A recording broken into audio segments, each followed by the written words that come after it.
পথে কোনো সমস্যা হয় নাই তো? আপনাদের গাড়ি কোথায়? গ্যারেজে। গাড়িটা হঠাৎ নষ্ট হয়ে যাওয়াতে গ্যারেজে রেখে এসেছি। তা ভেতরে আসেন। বাবুরা আপনারা ওই বামে যান, আর আপামনিরা আপনারা ডান দিকে যান, আলাদা আলাদা ব্যবস্থা করা হয়েছে। কাকা ভালো আছে? হ্যাঁ ভালো বাবাজি, ভালো। আসো তুই আসো, বাবু যান।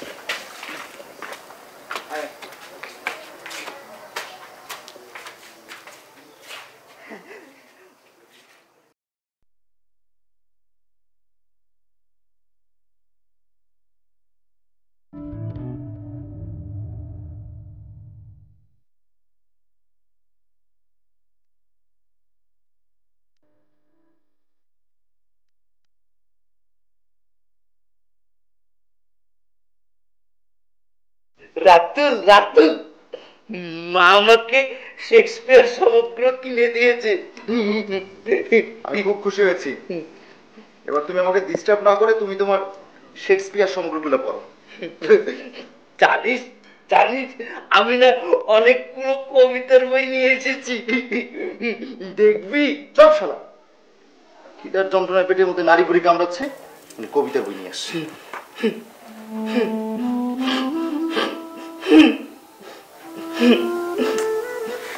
সরি বন্ধু। আচ্ছা ঠিক আছে, পড়বো। আচ্ছা পড়বো না তো, সব কবিতার বই পড়বো, ঠিক আছে? সব পড়বো বললাম তো।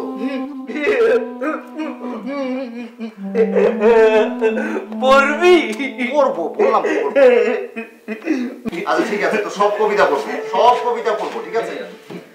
জানিস, আমি এখানে এসে হ্যাপি এক্সাইটেড। এত এক্সাইটেড হওয়ার কি আছে? তোকে কি বলবো, গিয়েছিলাম লেকের পাড়, সেখানে গিয়ে চাঁদের আলোয় রূপবতীর যে রূপ দেখলাম, তুই চোখে না দেখলে বিশ্বাস করতে পারবি না। আমি তো সুরের রাজ্যে হারিয়ে গেছিলাম। সরি বন্ধু, আমি সুরের রাজ্যে হারাতে পারছি না। আপাতত আমি ক্ষুধার রাজ্যে হারিয়ে আছি, কিছু খাবো, ঠিক আছে? তারপর তোমার আবেগের রাজ্যে হারিয়ে যাবো। চল চল খেতে চল, চল ওঠ, চল। কি কবি, চল চল না।